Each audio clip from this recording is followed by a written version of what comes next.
O seu microfone está desligado. Não estou ouvindo. Boa tarde. Boa tarde a todas e todos. Boa tarde a todas e todos. Vocês me escutam bem, gente? Vocês me escutam bem, me veem bem?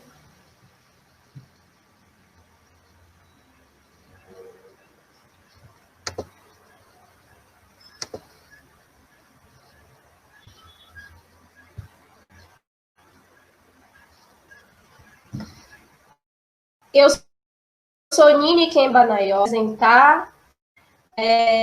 Vou passar para o irmão Lassana se apresentar. Sejam todas bem-vindas e todos bem-vindos à nossa primeira conferência do Dia da Mulher Africana, Memórias de uma História. Nós, o ciclo de estudos Mulherismo Africana, onde é composto por mulheres africanas do continente da diáspora, por homens do continente e da diáspora, todos nós nos entendemos africanas e africanos. Estamos gratos, gratas e honradas por receber todos e todas vocês nesse dia muito especial. Eu vou passar a palavra para o irmão Lassana se apresentar e depois eu vou falar um pouco sobre esse dia de hoje, certo? Por favor, irmão Lassana, se apresente. Boa tarde a todos e mais uma vez volto a felicitar o evento, né, pela importância da data, e eu estou muito feliz de ser um dos convidados, né, para essa abertura, e eu desejo que tudo possa ocorrer bem.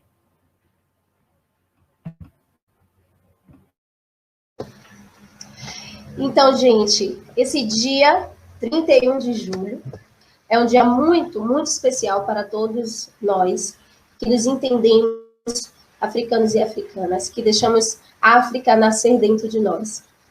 Essa data ela foi instituída em 1962, na Conferência das Mulheres Africanas, no país da Tanzânia. Essa celebração ela é reconhecida por 14 países e ainda por 8 movimentos de libertação nacional. Nessa mesma conferência de 1962 foi criada uma organização também relacionada com o feminino, que é a Organização Pan-Africana das Mulheres. A meta é discutir o papel feminino em vários problemas e situações do continente, mas antes de tudo também entender o nosso continente africano original, como ele nasceu, como ele sempre foi, o que nós podemos resgatar das nossas construções. Pretendemos contribuir com a reconstrução da África, com a luta pela libertação do nosso continente, com a educação e assegurar a paz e a democracia. Esperamos que todas e todos fiquem satisfeitos com as mesas que traremos hoje. Por favor, irmão Lassana, dê continuidade. Boa tarde mais uma vez. Estou muito feliz por falar nesse evento, um evento de extrema importância, né? Para falar da mulher africana e tudo mais. Eu acho que a mulher africana deve ser pensada de uma forma distinta das outras mulheres, porque a própria tradição e a própria noção do ser humano da África é diferente da concepção europeia da pessoa. Então, quando a gente pensa a mulher africana, temos que pensá-la dentro desse contexto, e não no contexto, como é que se diz, um contexto europeu, um contexto ocidental. A mulher africana, pensada nesse aspecto, é muito mais do que uma simples reprodutora. Ou seja, a mulher africana é uma mulher valorizada em vários sentidos. É uma mulher que não apenas age de forma passiva, né, quando se trata da relação que estabelece com a sociedade, mas é uma mulher que participa na organização da sociedade, participa na administração da sociedade e participa nos costumes e na legitimação dos processos educativos. A mulher africana, se nós pensarmos, por exemplo, desde época mais antiga, pensando desde época de Egito antigo, sempre estava envolvida na tradição intelectual e tradição científica, né, do continente. Basta vermos que a primeira médica, né, uma mulher africana, que se chamava Lady Picessi. Ela foi uma das... foi a primeira mulher, como é que se diz? Médica, que o próprio Teófilo Obenga, que é um filósofo, acho que congolês, um filósofo africano, que ele vai dizer. Pensar também na mulher africana, ela leva em conta a tradição filosófica o princípio filosófico do Egito, né, no caso, Mat. Se nós pensarmos a própria concepção de Mat, que é a concepção da deusa, né, no caso, deusa dos céus, a rainha da terra, amante de todos os deuses, essa é a mulher africana. E essa concepção de Mat é a personificação da lei, é a personificação da ordem, é a personificação da regra, a personificação da verdade, da consciência, da perfeição. Então, essa é a mulher africana. Então, se nós pensarmos, por exemplo, dentro desse contexto de Mat, que envolve a própria concepção da filosofia moral, quando a pessoa acerta ou erra, está dentro desse pressuposto de média. Ou seja, média, como é que se diz, é um conceito muito abrangente. É um conceito que envolve a justiça, é um conceito que envolve a integridade, é um conceito que envolve a consciência e a perfeição. Isso tudo nós podemos encontrar na mulher africana. Por isso que essa data é de extrema importância, né? Para a gente parar para pensar. Quando se pensa também na mulher africana, temos que levar em conta que é uma mulher que, segundo Ampateba, é uma mulher que não tem intermediário na conexão com o divino. Ou seja, na conexão da mulher africana com Deus, com o divino, não existe nenhum intermediário, é uma conexão direta. E essa conexão direta faz com que a mulher africana se torne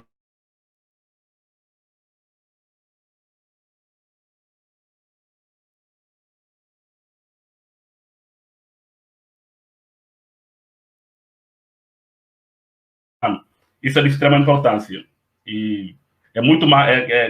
Tanto que é muito comum a pessoa se ofender, é muito mais fácil quando você xinga, por exemplo, a mãe.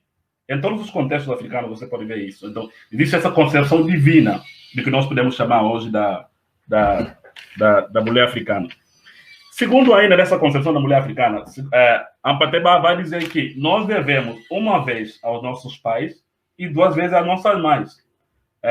Porque justamente nessa concepção divina, demonstra que a mulher africana é uma mulher transcendental. Transcendental no sentido de que sempre participou na vida da cidade e sempre está ligada à questão de ancestralidade. Então, daí a necessidade de nós termos esse evento. Se nós pensarmos, por exemplo, do ponto de vista da questão de igualdade entre as mulheres, podemos pegar o exemplo do Egito Antigo. A civilização egípcia durou mais ou menos 35 séculos. Esses 35 séculos que durou, nunca houve discriminação entre homens e mulheres. E nunca houve nem escravidão e nenhum tipo de servidão. Durante 35 séculos que existe essa civilização. E a mulher africana, como eu falei, é igual tanto quanto os homens. Não existe essa diferença. Não existe essa diferença entre a mulher africana e o homem africano nesse contexto. Por isso que quando se fala da concepção filosófica principal do Egito, que é Mat, a mulher africana vem associada a esse Mat como uma deusa. E sempre participou no processo da criação da sociedade, envolvendo os costumes, a tradição, a educação e por aí vai. Ou seja, essa mulher que é vista como aquela que faz parte apenas da vida privada, não se encaixa na lógica da mulher africana. A mulher africana, desde o princípio, como é que se diz, vive a vida pública, extrapola, como é que se diz, o lar. É uma mulher que se envolve na vida da cidade e na decisão da cidade. Então, eu fico muito feliz de poder participar desse evento. Eu acho que é um evento de extrema importância. E eu vou obviamente, dar continuidade, como é que se diz, a esse debate, né? Mas como ouvinte, né? Ouvindo mais vocês, mulheres, né? Do que vocês têm a dizer sobre essa data tão importante, que a data toda é vossa, né? E eu espero que essa mínima introdução que eu dei, que as pessoas possam olhar para a mulher africana, não do ponto de vista da sua objetificação, mas levar em conta que essa mulher é uma mulher divina. E levar em conta que essa mulher sempre esteve envolvida intelectualmente com a vida da comunidade. Estava envolvida com a administração da cidade, com a administração como é que se diz, do lar e por aí vai. E mesmo que essa mulher escolha a vida reprodutiva, não é apenas como é que se diz, uma reprodução no sentido, no sentido, como é que eu posso dizer, no sentido biológico. Toda mulher africana é essencialmente uma mãe, não no sentido da reprodução. Então, eu acho que, em princípio, é isso que eu tenho que dizer. E eu desejo um excelente evento para todos vocês, para todos vocês e todos nós, né, claramente. E eu vou, como eu falei, passar o dia todo escutando mais vocês, falando sobre esse evento, aprendendo claramente. Obrigada, irmão. Gassakidila Kiavulo, muito obrigada. Gassakidila Kiavulo, muito obrigada. Nós agradecemos a fala do irmão Lassana. Vamos agora dar continuidade e vamos abrir a nossa conferência também, continuando a nossa abertura, com uma atração musical diretamente do nosso continente africano. Elas vão se apresentar, vão curtir aí música africana, ancestral, viva nos nossos corações. Com vocês, Beth e Patrícia.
Amiga, mora, tu custa na mora. Pera, Maria, sou sinistro baixo. Mora, fica, feita, toma, para, não, sim. Pera, Maria, sou sinistro baixo. Mora, fica, feita, toma, para, não, sim.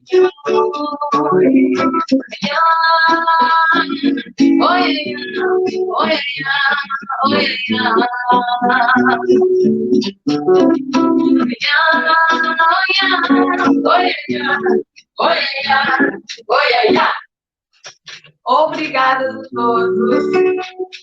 E que ele era um batuco, desculpa, em português. Este era um batuco, que não é uma música, é um ritmo africano, que foi proibido por toda a colonização. E foi muito importante para nós mostrar esse ritmo que é o batuco e também que foi espalhado ou divulgado pela mulher africana, pela mulher cabo-verdiana. Então, isto é o batuque, é uma boa imagem para iniciar este evento. Obrigados a todos e agora vamos tocar um funaná para vocês.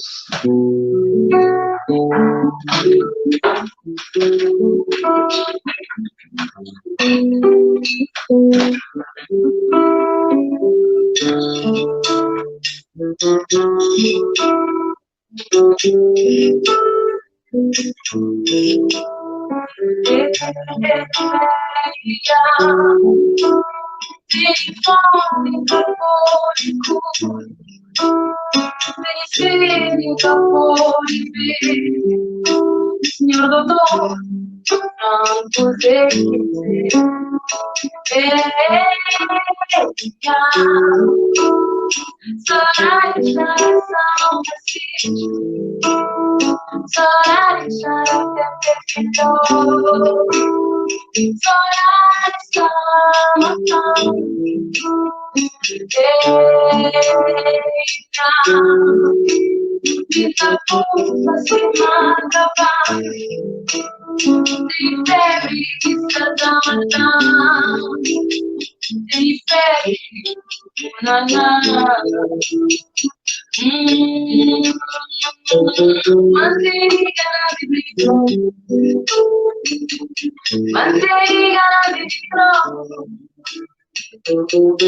fica dessa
marioneta, manteiga na vitro, essa fica dessa marioneta,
Obrigada, muito obrigado. Acabamos a nossa apresentação, fizemos essas duas músicas. Muito obrigado por nos ter convidado e viva a mulher africana. Nossa! Eu estou aqui muito, muito, muito emocionada. E agradeço muito a vocês, irmãs, a Beth, a Patrícia. São mãe e filha, gente. E, nossa, que honra poder estar sentindo isso hoje. Eu agradeço a vocês. Muito, muito, muito, muito obrigada. Gasakidila, Mudukwé, nossas línguas, eu agradeço por todas essas mulheres africanas, todos esses homens africanos que estão aqui hoje, compartilhando um pouco dessa música, desse poder ancestral espiritual que vocês dividem com a gente. Obrigada. Continuação do bom programa. Então, a gente tem algumas perguntinhas sobre o nome da música. O nome da música que vocês cantaram, acho que foi a última, perguntaram. A Tamires Costa perguntou qual o nome da música. A última é Febre Funaná. Febre Funaná, não é do Bulimundo. A música chama-se Febre de Funaná. E você viu esse instrumento também, é um instrumento muito especial, porque é um ferro, não é? Que é tocado com uma faca, que é um instrumento bem cabo-verdiano, que toca-se o funaná, também toca-se com a gaita, mas pronto, eu e a Cafisa tocamos o ferro funaná com a guitarra e o ferinho, chama-se ferinho.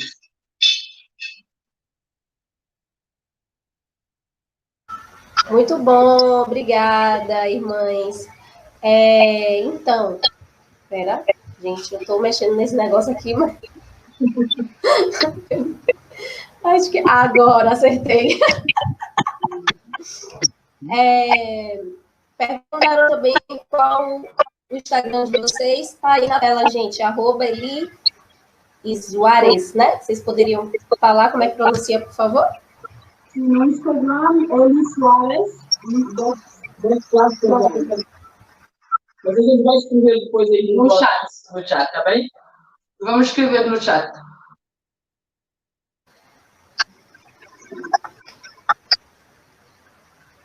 Então, gente, tá aí o @ delas. Lá no Instagram, @mulherismoafricana20. Também tem na postagem, na divulgação do card delas, o Instagram. No Story também tem o Instagram delas, eu acabei de postar. E vocês podem lá seguir, conhecer, compartilhar, indicar para todos e todas, tá bom? Vamos, então, dar continuidade, meu irmão?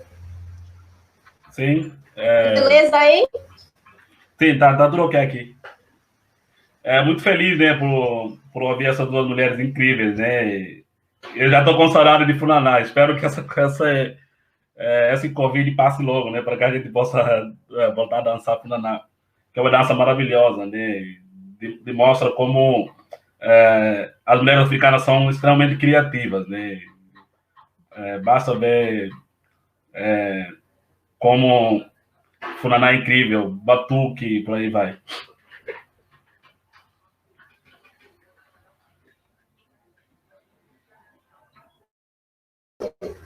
saí sem querer.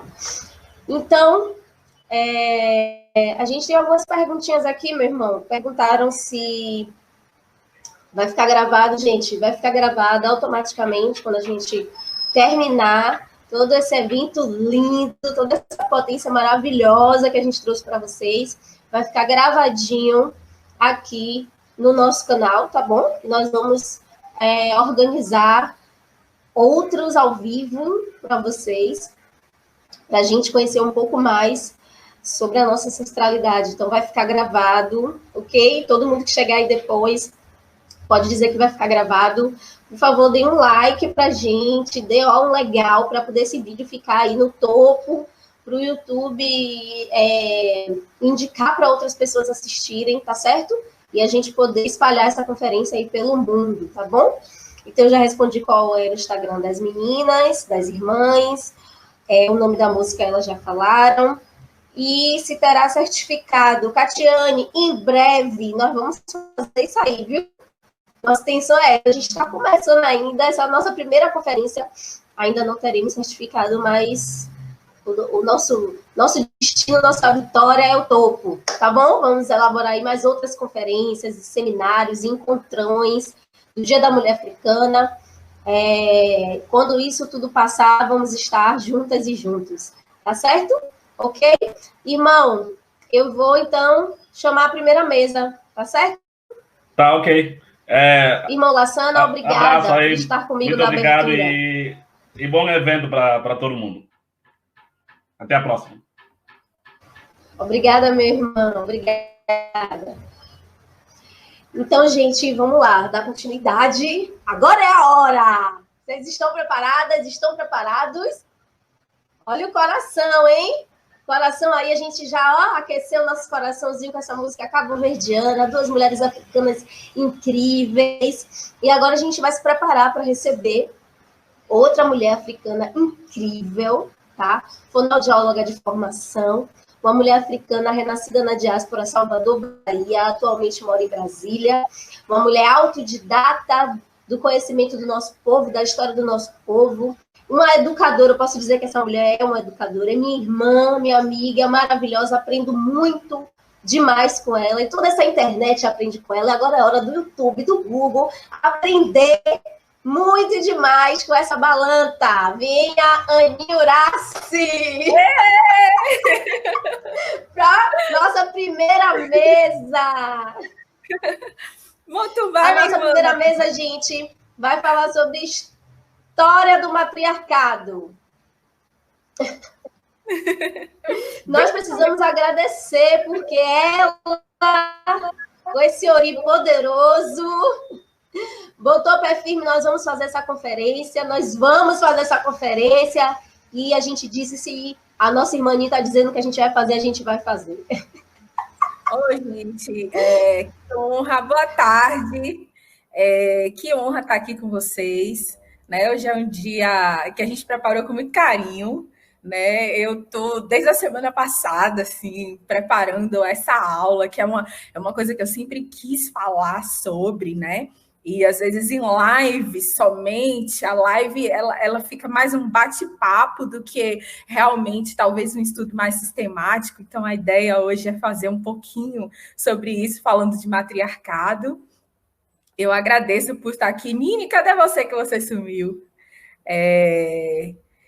Para a gente começar a se aprofundar, né? A gente não teve muito acesso, muita possibilidade de conhecer de fato a nossa história. E a gente está aqui para compartilhar, então, um pouco. Vamos lá, minha irmã. Tá, eu vou dividir a tela. Como é que eu faço para eu ficar? Que você me confirme que você está enxergando aí. Deixa eu fazer um teste aqui. Tá. Eu fechei aqui o YouTube, então eu não vou conseguir ver as perguntas, tá? Aí vocês vão me sinalizando.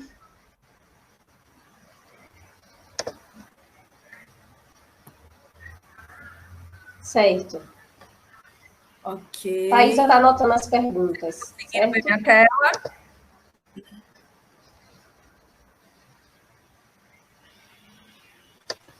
Está conseguindo ver minha tela?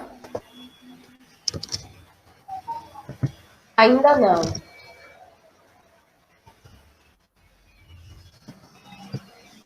O que aparece Agora aí pra mim? sim, já apareceu aqui a tela.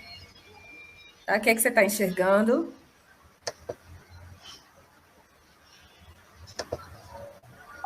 Já é a apresentação. Ok.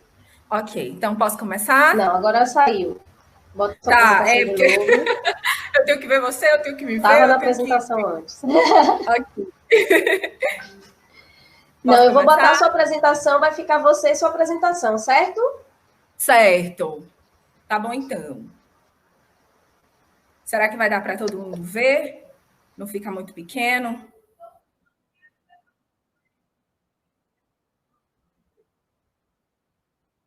Nini? Pronto, tá aí. Tá bom assim para você? Peraí. Eu só enxergo, quando eu compartilho a tela, eu só enxergo minha apresentação. Não tem problema, tá? Eu Pronto, vou falando, tudo bem, eu vou te auxiliando. Vocês estão aí vendo tudo que eu estou fazendo, tá bom? Isso, a gente está de olho aqui nos comentários. Você Tá é maravilhosa, mulher, pelo amor de Deus, droga esse YouTube. Quando der meia hora, você sinaliza, tá bom? Quando der meia Sinalizo hora... sim, minha irmã, pode deixar. Eu falo mais 10 minutos e a gente vê as perguntas, tá bom? Então, minha gente, feliz Dia da Mulher Africana para nós. Estou muito feliz de estar aqui. A bênção aos meus mais velhos, aos meus mais novos. Licença para eu poder falar nessa sexta-feira, né? Vamos falar um pouco sobre a história desse matriarcado.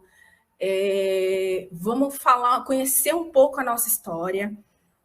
Esse é o objetivo dessa apresentação de hoje.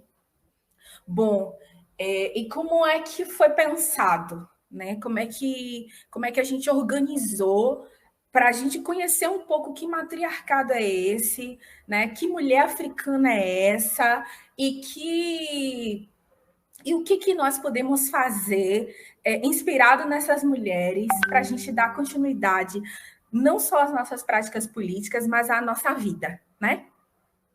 Bom, então como foi que eu preparei? Eu dividi os 8 períodos da história africana, 8 grandes períodos da história africana, né? Cada um representado por pelo menos uma mulher.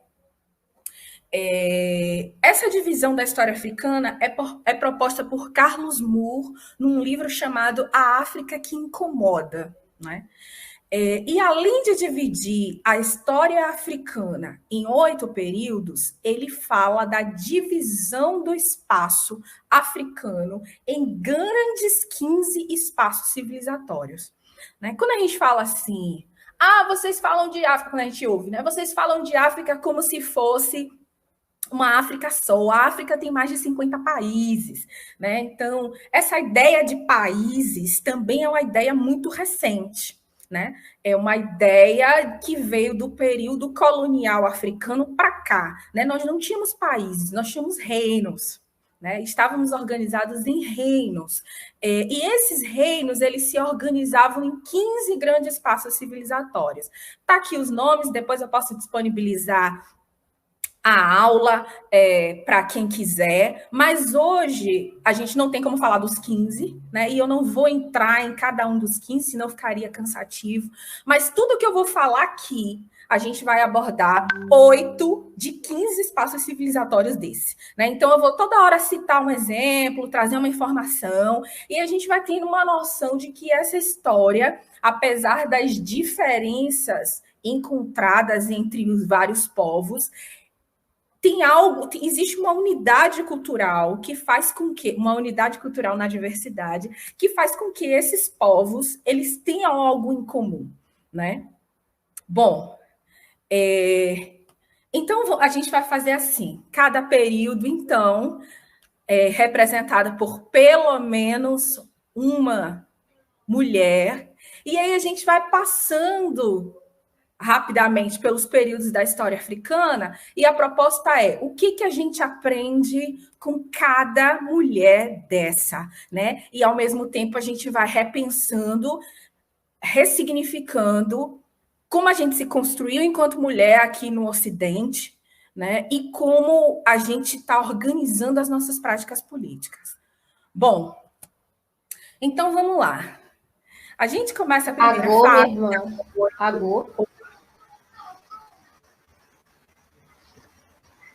Minha irmã, agô. Oi.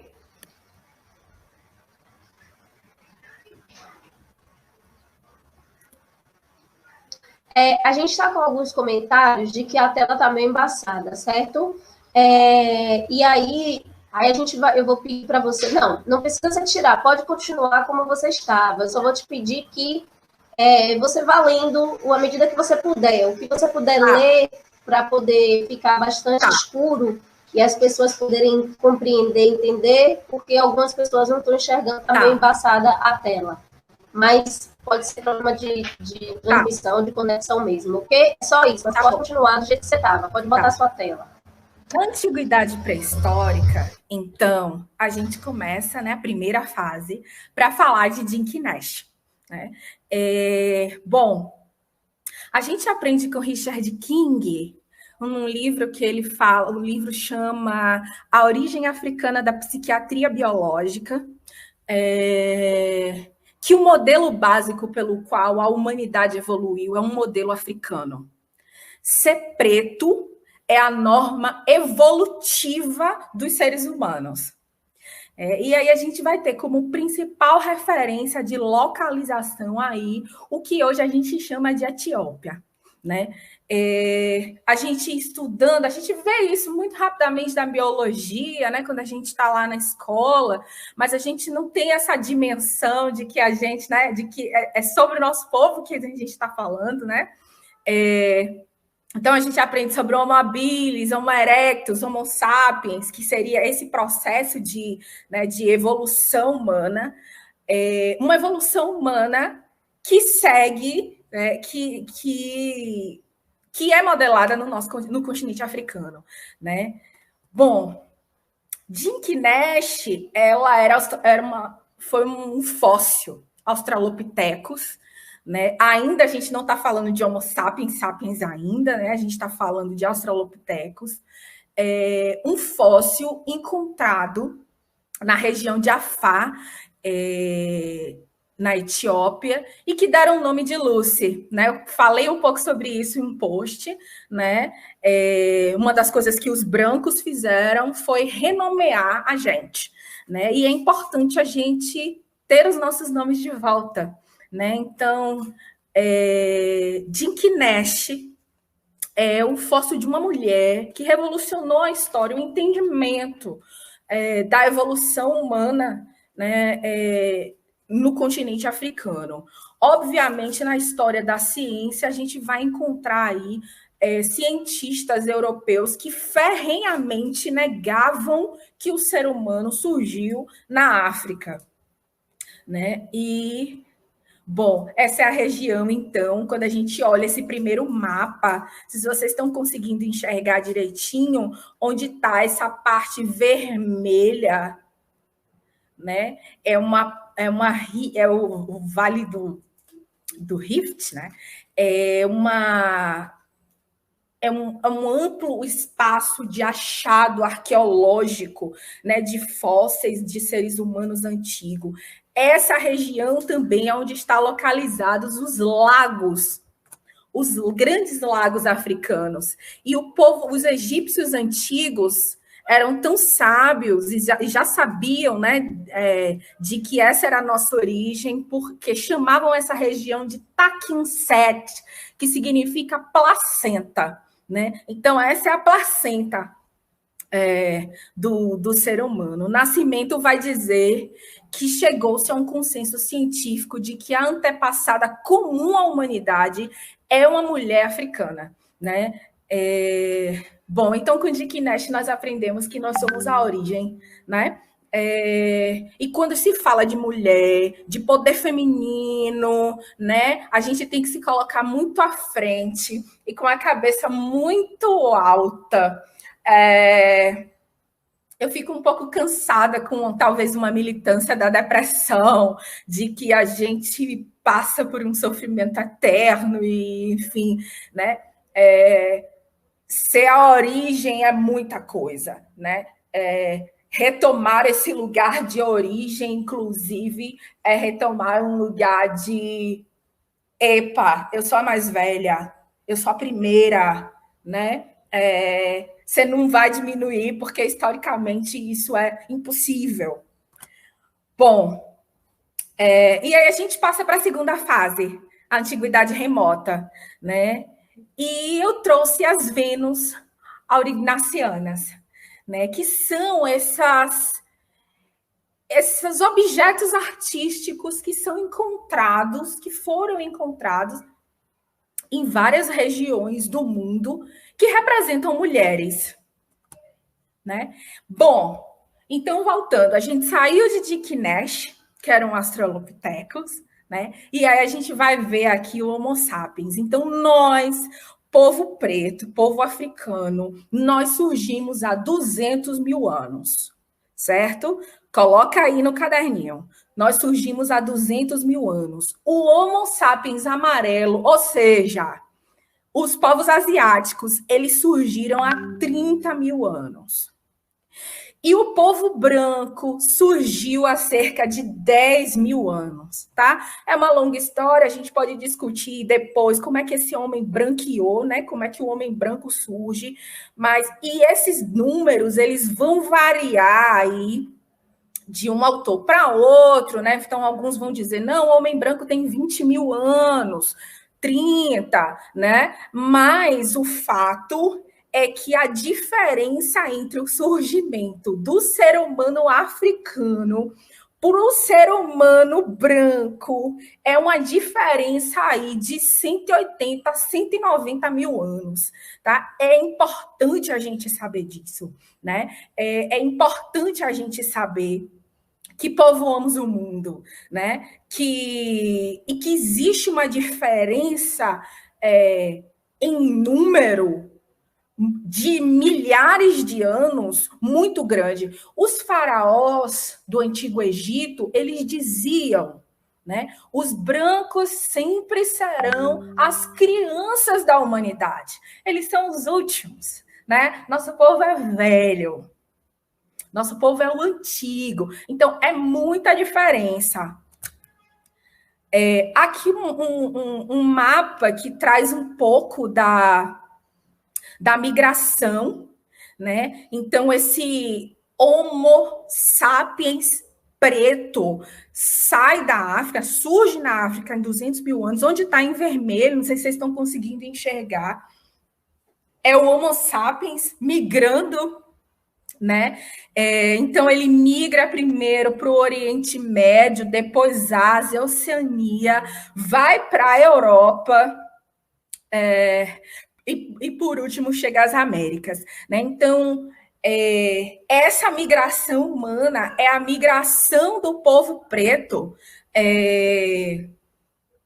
pelo mundo na antiguidade remota.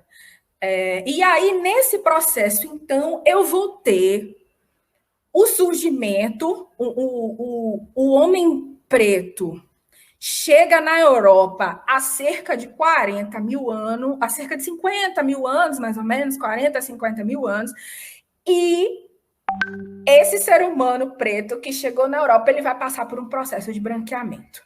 Bom, vai surgir assim um homem branco aí em torno de 180 mil anos depois de nós. E aí eu vou trazer, então, esse talvez seja o slide mais importante de hoje, né, que é o Diop falando da teoria dos dois berços. O que o Diop é um senegalês revolucionou a história da África. Sem ele, né, é um gênio. O Teófilo Obenga cita ele, chama ele de o grande faraó, né? A obra dele é uma obra escandalosa de emocionante. E o que ele nos diz? Ele fala assim, olha, a partir do momento que houve a migração humana, existiu um grupo que ficou na África e existiu um grupo que foi para a Europa.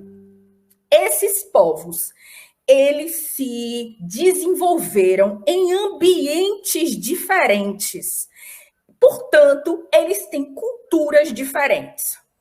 Então, eu não estou falando de determinismo biológico, tá? Eu vou dar um exemplo para vocês. Quando eu fazia faculdade em Salvador, quando tinha aula dia de sábado, eu ia para a aula com roupa de praia. Então, eu ia de biquíni, botava uma roupa, botava uma saída de praia, assim e tal, ia para a aula e depois ia para a praia, né? Esse ambiente ensolarado me permitia fazer isso, né? Influenciava na minha cultura, na forma como eu me vestia para ir para a aula. Se eu tivesse num ambiente outro, eu não poderia desenvolver essa cultura. Então, a ideia da teoria dos dois berços, ela tem a ver com isso. Então, o Diop ele vai nos ensinar o seguinte: um povo que nasceu e foi forjado num ambiente europeu e que enfrentou uma era glacial, é um povo que, primeiramente, é forjado no frio, não é isso? E é um povo que tem a natureza como algo ruim, né? É um ambiente inóspito, é um ambiente difícil. Enfrentaram uma era glacial, então a natureza é ruim. Deus só pode ser um homem que está no céu castigando este povo. Por que, como nos coloca numa região tão pobre, tão fraca de recursos minerais? Bom, como é que eu planto no gelo? No gelo eu não planto, no gelo eu caço. Então é um povo que mais caça do que planta. Se eu caço, eu não estou parada, né? Eu vou sempre atrás de recursos, a minha terra é pobre e eu estou sempre indo atrás de recursos. Estou sempre em busca de recursos porque minha terra é pobre e eu preciso correr atrás da caça. Então é um povo nômade e é um povo da escassez, né? É um solo escasso, é uma terra escassa. Logo, se eu valorizo a caça e o nomadismo, eu valorizo mais a força física. Portanto, eu valorizo mais o masculino. Crianças, mulheres e idosos nesse contexto são peso. E o outro que chegar, eu estou lá no meio do gelo, né, caminhando em busca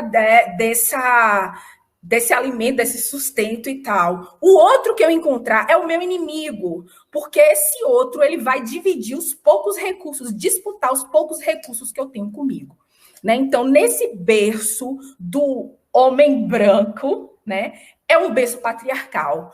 É o berço onde os homens têm uma prevalência na busca dos recursos. Diferentemente, é um povo criado em um outro contexto, em que o ambiente é mais favorável, a terra é fértil, eu tenho muita água, uma variedade muito grande de plantas, de animais. Então, a primeira coisa que se pensa é: Deus é tão maravilhoso que ele só pode ser essa natureza.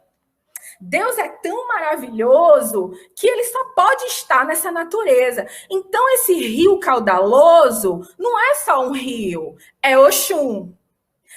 Essa terra não é só a terra, é o Molu, as plantas, Ossan. Então, os povos africanos, eles têm Deus muito perto, porque eles olham para a natureza e veem essa natureza favorável como uma manifestação de Deus. E começa a nomear mesmo, né? A depender do povo em questão, começa a dar nomes a essa natureza de deidades. e tratá-la como uma deidade, né? Bom, se é um povo que tem terra fértil e uma abundância mineral e vegetal e animal, isso é inegável, é um povo que planta mais do que caça. É um povo que planta mais do que caça. Se planta mais do que caça, então eu tenho muito mais a valorização do sedentarismo, da mulher. É essa mulher que vai cuidar da agricultura, né? A agricultura da África. A agricultura é uma atividade feminina, é uma invenção da mulher africana. Né? Então, essa mulher é uma comunidade em que eu tenho uma abundância, então quem chegar come. A gente vê isso, tudo isso muito nitidamente. Outro ponto importante. As crianças, como eu não preciso estar o tempo todo guardando recurso e acumulando recurso, né? Porque eu tenho um recurso em abundância, e eu não preciso usar a força física, né, extrema, né, para estar o tempo todo caçando, digamos assim. As crianças e os idosos têm um outro valor. E as mulheres, obviamente, né? Logo, isso aqui, gente, eu não estou fazendo a diferenciação de bom e mal, tá? Eu estou dizendo que são as características de cada berço. E é isso que o Diop vai colocar para a gente, né? Vai explicar esses dois berços. Então, ele vai dizer assim, o matriarcado não é só a supremacia da mulher, digamos assim. Né? Matriarcado tem a ver com agricultura, matriarcado tem a ver com crianças, com valorização de idosos, tem a ver com a relação com a comida, né? Tem uma série de valores culturais implícitos dentro desse matriarcado. Então, ele vai dizer, nunca existiu uma sociedade que passou do matriarcado para o patriarcado. O que existe é os povos europeus, que ele chama, né, de berço nórdico, sempre foi um povo patriarcal. E os africanos, e o povo africano sempre foi matriarcal. Patriarcado e matriarcado não são opostos, tá? O oposto de patriarcado é amazonismo, ok? Amazonas foram mulheres brancas que se revoltaram, mulheres brancas da antiguidade que se revoltaram contra o modo como elas eram tratadas dentro do matriarcado e criaram comunidades de mulheres brancas extremamente agressivas, que matavam os filhos homens, que faziam a retirada dos seios e que mantinham alguns homens em cativeiro para fazer reprodução. Né? Então, essas sociedades, isso é amazonismo. O oposto de patriarcado é amazonismo. Matriarcado é outra coisa. Então, o Diop ele vai dizer assim, olha, as nossas comunidades elas são matriarcais. Agora, o que a gente precisa é reaprender a olhar esse matriarcado. Bom, então, nessa antiguidade remota ainda, né, que a gente tem essas Vênus aurignacianas, né, que foram encontradas enterradas juntamente com pingentes, braceletes, miçangas, estátuas. Essa imagem dessas mulheres é o indício mais antigo de religião. Né? E nesse indício mais antigo de religião, de sociedade matriarcal, essas mulheres são representadas obesas ou grávidas, né? Com quadris avantajados, abdômenes, seios, coxas avantajadas. Né? Essa é, até hoje, a visão africana da beleza. Né? E isso aprende que a mulher preta ela é a primeira representação das obras de arte e ela é foi os primeiros seres humanos que foram transformados em ancestrais a serem adorados. Né? Então, os africanos já estavam produzindo arte de veneração à mulher preta antes do surgimento dos brancos no planeta. E aí a gente aprende, então, com essas figuras dessas Vênus, que nós somos a primordial representação da beleza, né? As primeiras deusas a serem adoradas.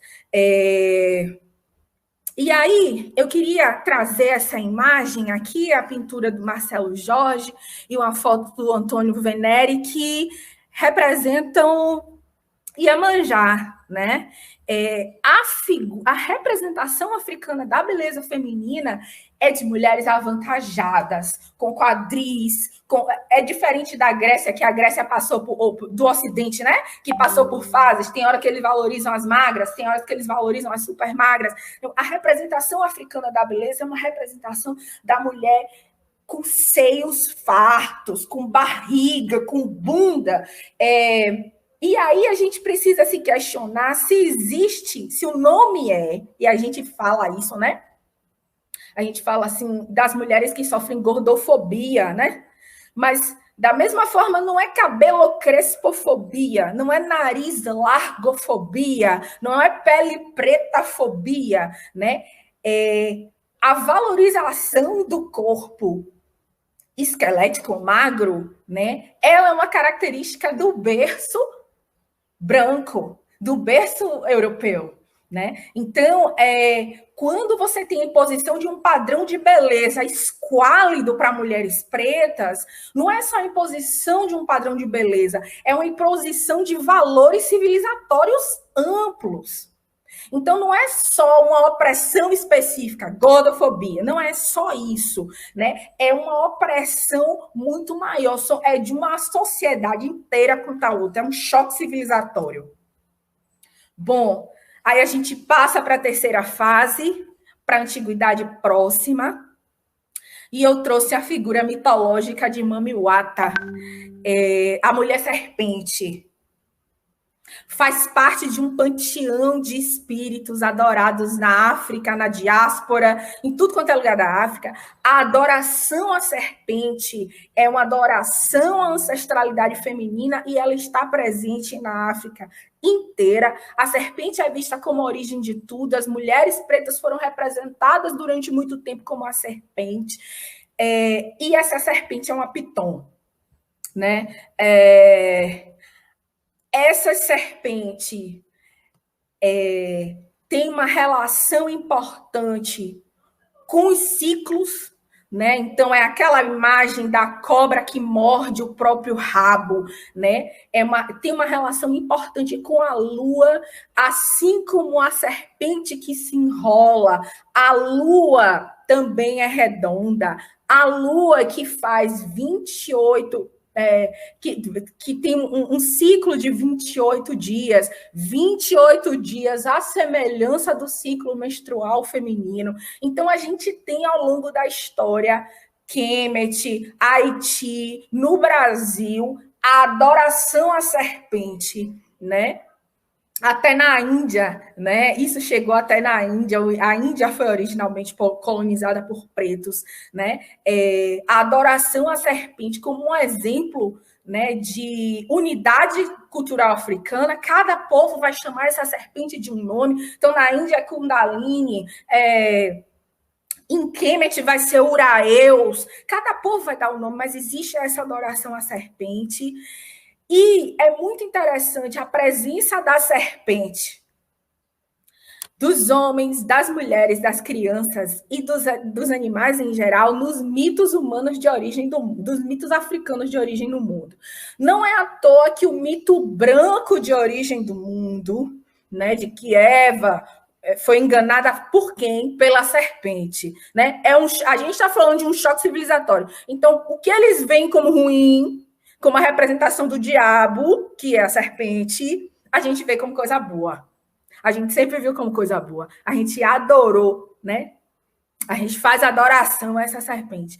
Então, nos mitos africanos de origem da humanidade, os homens, as mulheres, as crianças e os animais, eles saem juntos. Eles são criados juntos, né? Eles saem de um buraco da terra.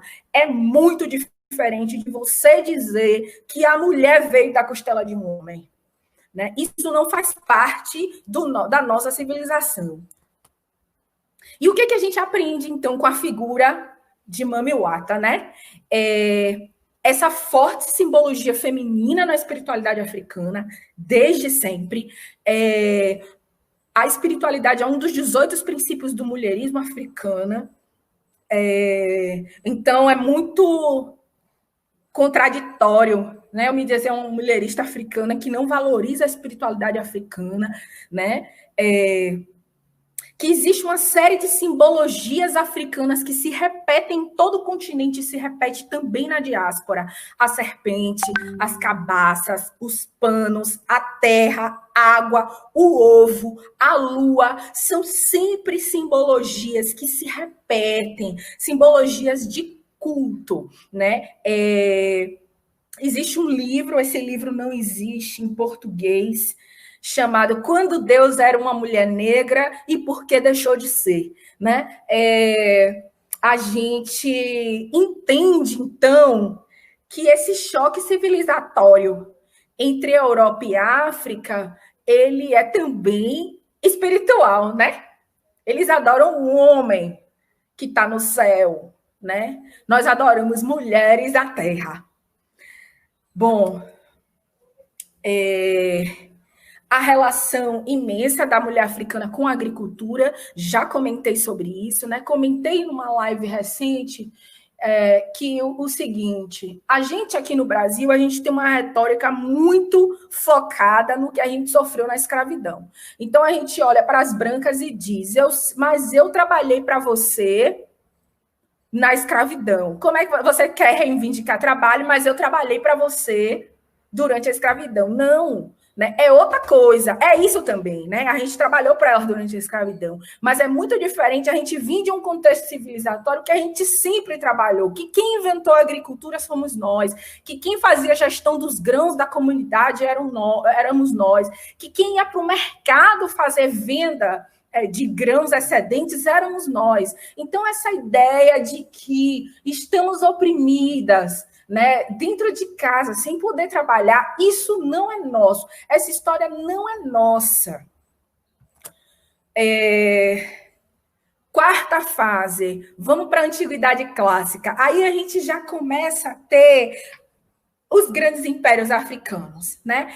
Escolhi o reino de Kush, né, para falar das famosas Candaces, né, Candaces, que era um título atribuído ao reino de Kush, das mulheres, numa região hoje aí mais ou menos relacionada ao Sudão, né?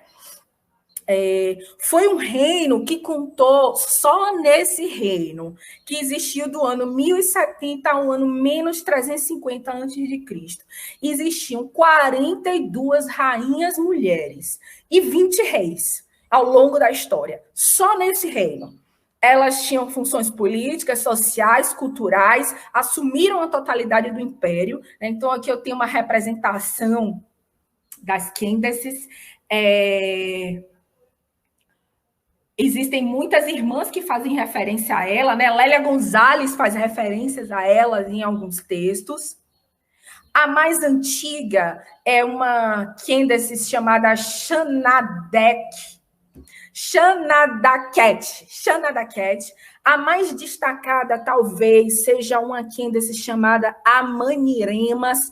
Nesse contexto aqui, antes de Cristo, né, essas mulheres elas tinham exércitos que passavam por toda a África e elas faziam alternância de poder entre elas.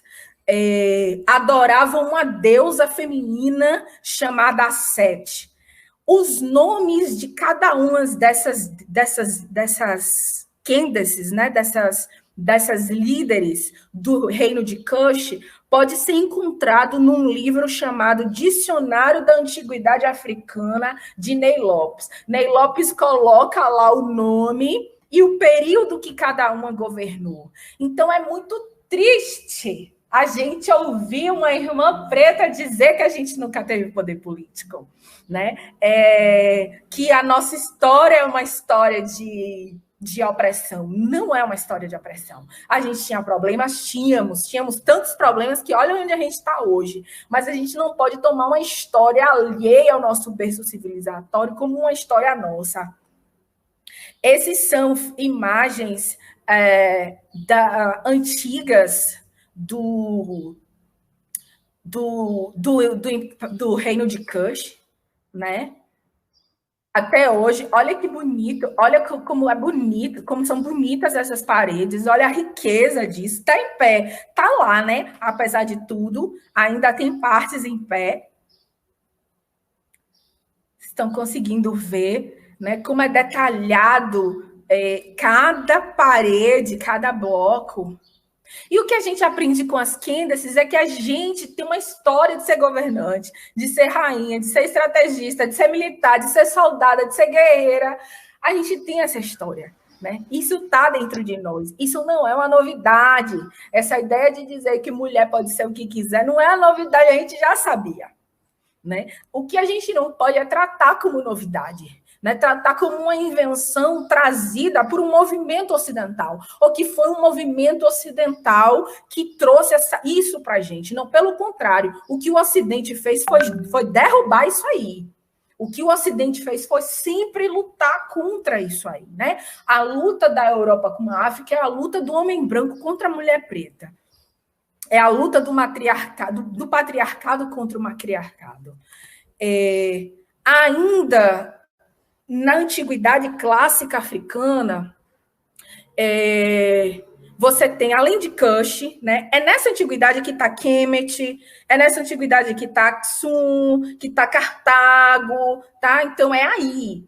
A mais antiga civilização é Kemet, né? Por isso que a gente fala tanto dela. Kemet, isso foi Diop que nos ensinou, Kemet está para a África, assim como a Grécia está para a Europa. Então, tudo que a gente encontra na África, se você for procurar a raiz, vai bater no Egito. Tudo que você for, que tiver na África, você procurar a raiz, vai bater no Egito. Tudo, né? Do Egito, a queda do Egito que vai permitir a disseminação de uma série de informações para dentro da África, a formação de uma série de reinos, né? Então, na antiguidade ainda, eu tenho uma figura muito importante de uma mulher chamada Hipátia. Hipátia foi quem descobriu que a Terra girava em torno do Sol. Foi uma mulher preta que descobriu que a Terra girava em torno do Sol. No filme Alexandria Ágora, Hipátia, e nas representações antigas, Hipátia é representada como uma mulher branca, né? Mas Hipátia, né, foi uma mulher preta. E a gente aprende isso num livro chamado Mulheres Africanas na Antiguidade, de Ivan van Sertima. Foi ela que descobriu que a Terra girava em torno do Sol. Então, essa mulher, ela era uma cientista, né? Ela não estava oprimida dentro de casa, né? Bom, ainda na antiguidade, então, você tem vários exemplos. Nitocris, Hatshepsut, Pesestil, que o irmão comentou, Maqueda, Cleópatra, né? São todas mulheres da antiguidade, mulheres pretas. Nitocris é a primeira mulher preta faraó, né? E tem uma coisa muito interessante, porque às vezes o olhar ocidental enviesa o nosso conhecimento sobre a história do nosso povo. Então, o Egito teve 32 dinastias, cada dinastia aí tendo, sei lá, variando 4, 5, 6 faraós, né? E só teve 4 faraós mulheres. E aí as pessoas falam assim, tá vendo como era patriarcal? Só teve 4 faraós mulheres, a maioria era homem, mas esquecem de um detalhe. Era a mulher que decidia quem ia sentar na cadeira. Então, o homem estava sentado no trono, e a maioria no Antigo Egito que sentou no trono foram homens, mas era a partir da linhagem feminina que se definia quem ia sentar. O Diop, ele nos conta que para esse homem sentar no trono, ele fazia um juramento com a mão acima da cabeça da mãe dele. E ele jurava para a mãe e para aquelas velhas tudo. Eu fico imaginando isso, né? Eu fico imaginando como deve ser, como a gente fala no candomblé, as mocotonas toda, né? Ele jurava diante daquelas mulheres com a mão acima da cabeça da mãe, não era mão acima de Bíblia, né? Que ele ia fazer um bom governo. Se essas mulheres avaliassem que ele não estava cumprindo o que deveria ser cumprido, elas ordenavam que ele se suicidasse. Né? Então, o olhar ocidental, às vezes, só olha o que está aparente, né? Às vezes, o que está em evidência, não entende aquela sociedade por dentro. Bom, antiguidade neoclássica. Então, saímos lá da antiguidade extrema, antiguidade remota, antiguidade clássica, antiguidade neoclássica. Né? E aí a gente tem a figura de Enenga, mãe do povo Mossi, de Burkina Faso, uma mulher preta que começou a aprender a caçar e a lançar arco com 14 anos, e tinha um exército, enfim, caçava, cavalgava pelo mundo, e chegou a idade de casar, e o pai dela não queria que ela casasse, e ela falou que ela queria casar, né? E como uma forma de protesto contra o pai, que não queria deixar ela casar, ela plantou um campo de trigo e deixou apodrecer tudo. Né? Foi a forma dela de protestar. Com ela, a gente aprende, portanto, que a relação, né, que a gente tem, por exemplo, com a maternidade, com o casamento, com maternidade, é outra. Né? É uma relação em que a maternidade ela não é vista como algo que vai atrapalhar a vida da mulher, atrapalhar a vida de trabalho da mulher. Pelo contrário, a maternidade a potencializa. Né?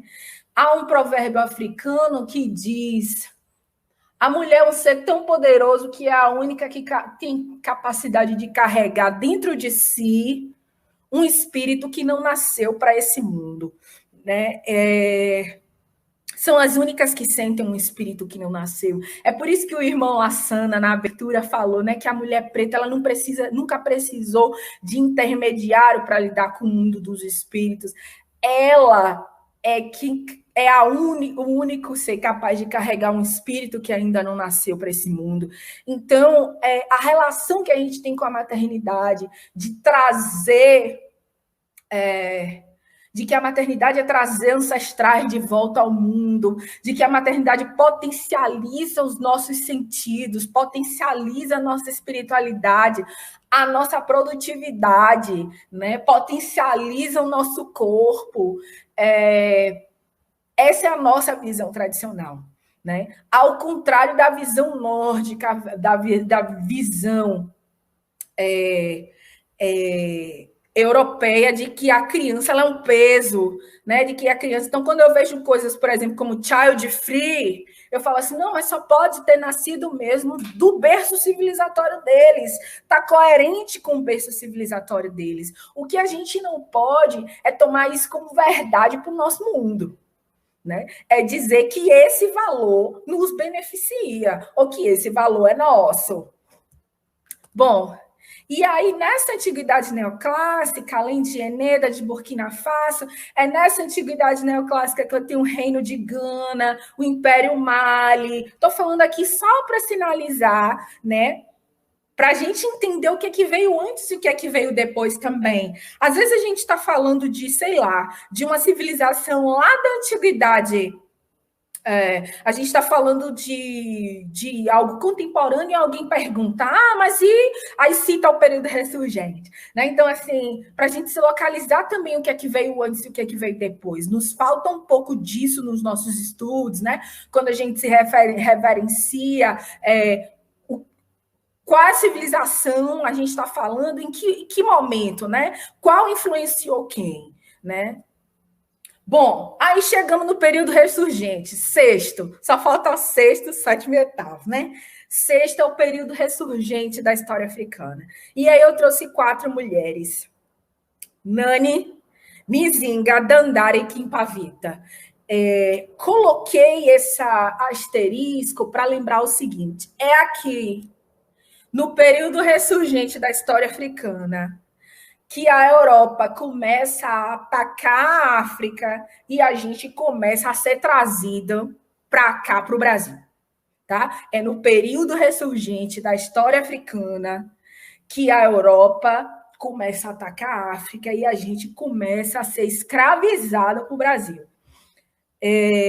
Não sei se vocês conhecem a história de Nani. Nani é uma mulher tão cabulosa, ela foi levada para a Jamaica, escravizada para a Jamaica. E ela era tão cabulosa que ela criou a Nani Town, a cidade da Nani. Era um grande quilombo que tinha o nome dela e ela governava.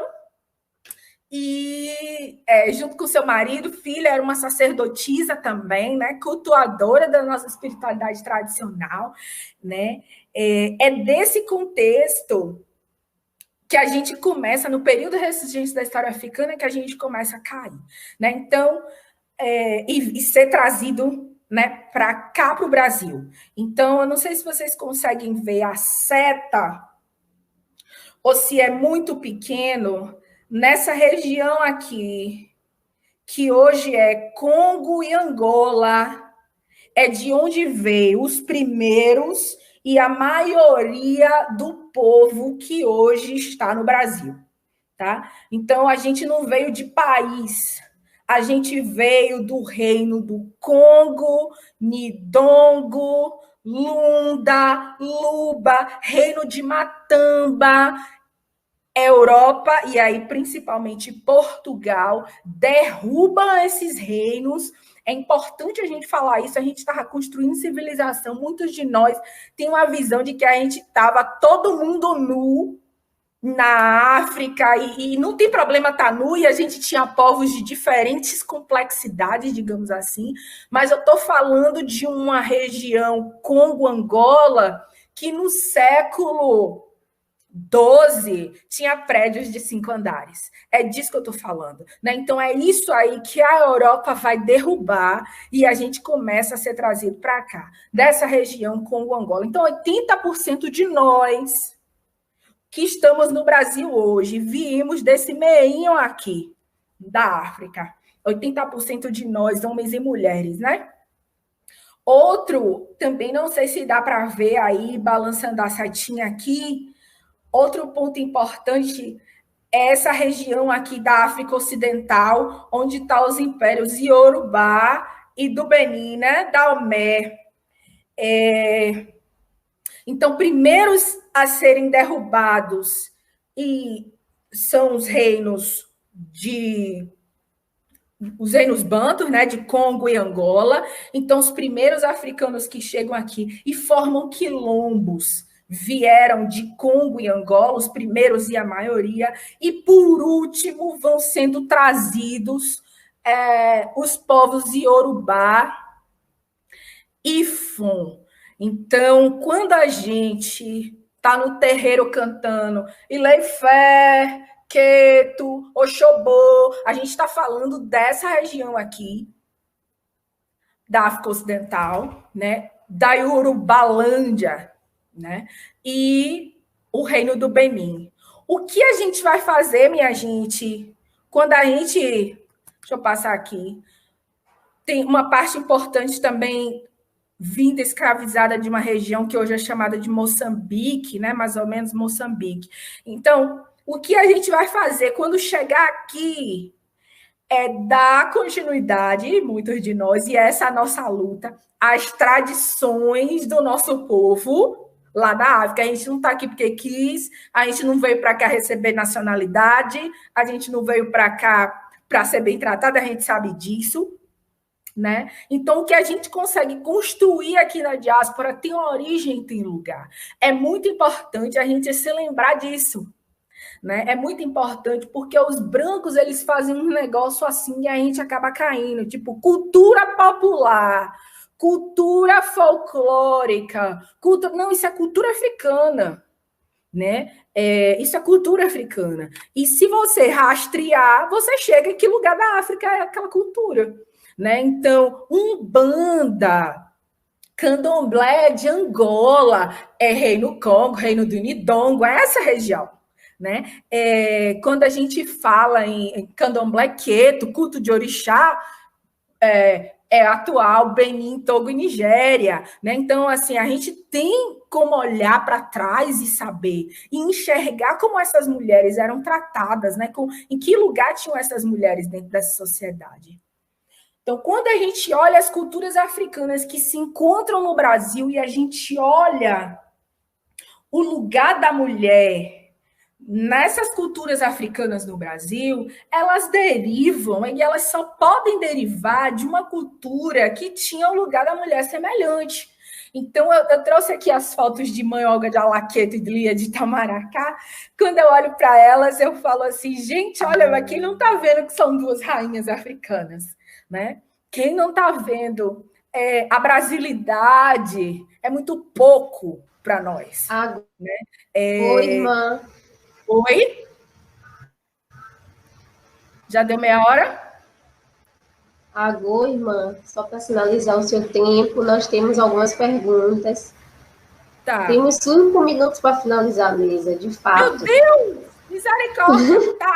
Eu pedi para avisar com meia hora. E a gente tem algumas poucas perguntas. Então, não sei se vocês conhecem a história de Mãe Olga. Mãe Olga e a Lorixá do terreiro do Alaqueto de Salvador sabia toda a linhagem da família dela, e os pesquisadores confirmaram a origem e essa linhagem e tal, e elas voltaram, e ela voltou, né, ela voltou para o Benin, ela voltou para Queto, né, e ela foi coroada rainha. Ela foi coroada rainha lá, né? Mãe Alorixá, que faleceu recentemente aqui dentro da nossa história, né? Então, quando a gente fala, bom, período colonial, vou correr para dar tempo de finalizar, né? O período colonial da história africana não é o nosso período colonial. Então, no período colonial, a gente tem uma série de mulheres, e a Santeuá, é nesse momento que a África é partida, né? Então, você tem Titina Silá, Carmen Pereira, horas Quindaces aparecendo aqui de novo, né? Mulheres liderando o fronte de batalha. E, na atualidade, no período contemporâneo, o último período, a gente tem uma série de manifestações também, né, do lugar dessa mulher, que nunca foi uma coitada. A gente nunca foi para a rua precisar queimar sutiã para pedir nada a homem nenhum. O Fierriapt Balanta, a Irmandade Nossa Senhora da Boa Morte, né? Os maiores parlamentos femininos do mundo hoje são parlamentos africanos. Então, Ruanda tem um parlamento de 64% africano, nós temos 9%.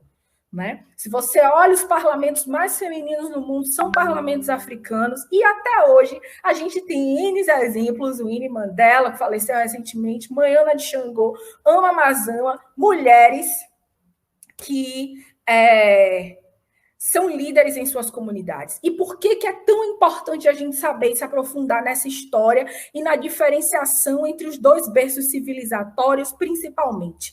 Porque, minhas irmãs, a gente não pode estar indo para as comunidades pretas dizendo que está combatendo o racismo e fazendo falas que reforçam o berço civilizatório que nos derrubou. Então, quando eu for para uma comunidade, que eu vou fazer um grupo faço um grupo de mulheres, por exemplo, e esse grupo de mulheres eu vou discutir o quanto a maternidade é ruim, por exemplo, né? Ou que mulher não tem obrigação nenhuma com sua comunidade, que ela pode fazer o que ela quiser. Eu só estou reforçando o valor civilizatório de quem nos destruiu. A gente precisa entender quais são os nossos valores civilizatórios. É isso que vai nos constituir enquanto mulher, de novo, mulher africana, e é isso que tem que dar sul à nossa luta, não norte, dá sul. É isso. Obrigada.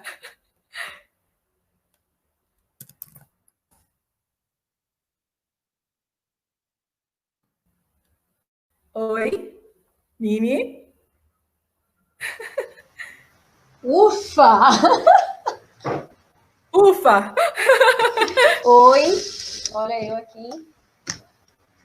Menina, eu tentei te avisar, entendeu? Meia hora, mas, irmã, você sabe que não dá. Você hipnotiza a gente, né? Então, eu tentei, mas a todo momento eu era arrebatada. E, enfim, nós estamos aqui, o dia é nosso, o YouTube é nosso e é tudo nosso, tá? Enquanto você ia falando, eu ia fixando alguns comentários aqui. Você não pode ver, mas depois, que vai ficar gravado, tá, gente? Vai ficar gravada aqui no nosso canal essa conferência maravilhosa. Vocês vão poder ouvir a Aninha quantas vezes vocês quiserem, porque estão pedindo aqui para a gente deixar você até 10 horas da noite falando. Mas a gente tem, gente, muitas outras irmãs, muitos outros irmãos maravilhosos aqui para falar, né? Tão competentes e tão potentes quanto a Aninha, tá? Esse poder é nosso, não é só de um e não é só de uma, como ela mesma colocou aí pra gente. E minha irmã muito agradecida, amor do pé, e trazer Diop é muito importante, trazer esse conceito dos berços civilizatórios. Nós estamos, né, no grupo Ubuntu de estudo, estudando o livro A Unidade Cultural da África Negra. Nós estamos vendo isso todo sábado, nós temos aula com o Gabriel Swahili, né? Então, é incrível poder ouvir você falar, poder ouvir você trazer. São anos, eu sei, te acompanho há pelo menos 5 anos e sei o quanto você estuda, você lê, né? E o quanto de bagagem ancestral você tem para pôr aí nessa apresentação. A gente não tem muitas perguntas, o povo está impactado, né? Com você, obviamente, sempre, eternamente. E aí, a gente vai estourar um pouquinho o tempo da outra mesa, só para trazer 3 perguntas para você, certo? E aí você tenta de forma breve responder. A gente teve aqui a pergunta da Calu Deuá. A Calu Deuá é minha irmã, amiga, e a gente faz curso de Kibundo juntas na Calunga Idiomas. Quem não conhece, acompanha a Calunga Idiomas, porque é uma frente do nosso NII, nosso professor NII, para a gente retornar, né, aprender as nossas línguas. E a gente está aprendendo o Kibundo, e a Calu botou assim: Aninha Horácio, qual o seu ponto de vista da mulher preta na política? E como podemos ter emancipação política para a população preta enquanto pensamento mulherista? A gente vai ter uma mesa mulherista aqui hoje. Então, você tenta responder brevemente. E aí, depois, na verdade, são só, deixa eu ver, 2 perguntas. Tá. A gente não vai ter emancipação política enquanto a gente não se voltar para as comunidades. Vou te dar um exemplo. O que foi que os evangélicos fizeram? Eles foram para as comunidades pretas, né? Preencheram um buraco que a gente deixou, né? Que a gente não tinha como preencher, ou talvez. Fundaram igreja, fundaram escola, oferecendo curso de instrumento por meninos, né? Eles estavam lá dentro das comunidades, né? Com isso, eles compraram rádio, eles abriram loja, eles compraram TV. Para entrar na política foi fácil, né? Eles construíram um arcabouço social, então muita gente apoiando, um recolhimento grande de dinheiro. Com isso, eles fundam o próprio partido deles e entram na política. O que a gente está fazendo? A gente está fazendo o trajeto contrário. A gente quer entrar na política dependendo primeiramente do dinheiro dos brancos. Aí, gente, não vai funcionar. Porque a gente bota uma, a gente bota 2, a gente bota 3, mas a gente não vai botar 60%. Desse jeito, não. Né? Eu não estou dizendo que as candidaturas pretas hoje precisam todas acabar, mas eu estou dizendo que essa via só não vai dar conta. Se a gente não consegue controlar a nossa própria comunidade, se a gente não, né, minimamente, como é que a gente vai querer ter 56% de apoio, de cadeira no Congresso? Então, assim, o que a gente precisa é construir instituição, organização, construir um poder paralelo. Marcos Garvey falou isso, construir um poder outro por fora. Depois que eu tiver o poder todo por fora, eu consigo entrar fácil. Né? Eu boto quanto eles quiserem, elejo um besta quadrada. Né? Boto é isso que eles fizeram, né? Mas enquanto a gente depender dos brancos, inclusive para pagar nossas candidaturas, quem vai financiar? A Coca-Cola, a Fundação Ford, né? Não vai funcionar. A gente vai botar umas cotas, mas A gente tem que se voltar para a nossa comunidade, construir instituição forte fora das nossas comunidades. Olhar o exemplo dos evangélicos, é isso que eu tenho para dizer. Não tem jeito. É horrível, mas é a verdade. Verdade. Gasakidila Kiavulo Pang. Muito obrigada, irmã. Calunga Idiomas. Calunga Idiomas está aí. Sigam, gente, procurem retornar as nossas línguas, tá? Professor Nii, ele é um homem africano incrível, um homem do nosso povo, né? Um homem desse povo africano, e ele é incrível, tem nos dado, assim, muitas lições. Nós estudamos o Kimbunda, aprendemos a falar, e a gente também aprende a nossa cultura, né?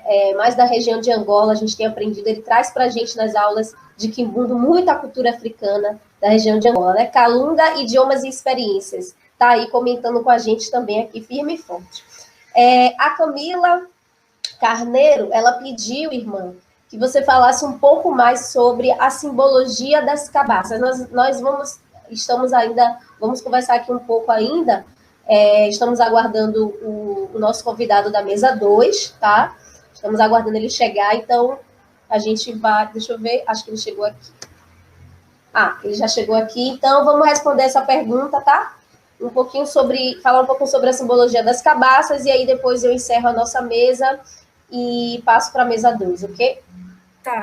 A cabaça representando o Aie e o Orum, né? No que mais está perto de mim, né? Que é do Candomblé de Queto, mas ela é uma representação que está presente em toda a África. É mais um exemplo dessa unidade cultural, com toda a diversidade da unidade cultural africana. É uma representação, ali está representado as duas dimensões da existência. Será que a gente pode falar assim? O nosso mundo material, o mundo dos espíritos.